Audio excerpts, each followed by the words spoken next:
When the evidence is so clear that the recent past is probably not going to predict the future, why is the tendency so strong to keep assuming that it will? Well, you know, people are inferring a sort of causal model from what they see. So when they see a certain pattern, they feel there is a force that is causing that pattern to, you know, that pattern of behavior in the market to continue. And then if the force is there, you see it extending. This is really a very, very natural way to think. When you see a movement in one direction, you're extrapolating that movement. You're anticipating where things will go, and you're anticipating usually in a fairly linear fashion. And this is the way that people think about the future generally.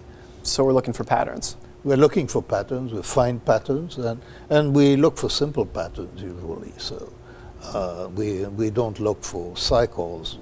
That is, we're naturally wired, I think, really to look for extrapolations. Looking for cycles is a professional thing. It's a much more complex.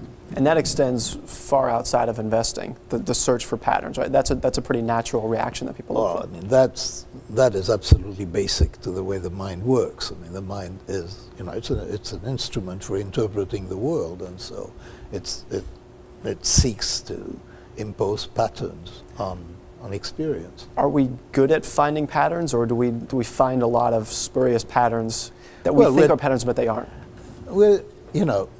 We're biased towards finding patterns, and we're biased towards finding simple patterns. And so we tend to create patterns from too little information. We tend to create patterns from unreliable information.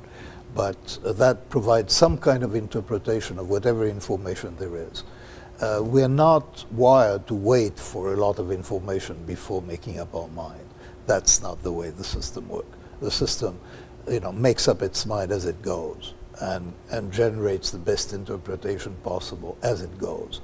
And that seems to be the way we're set to work.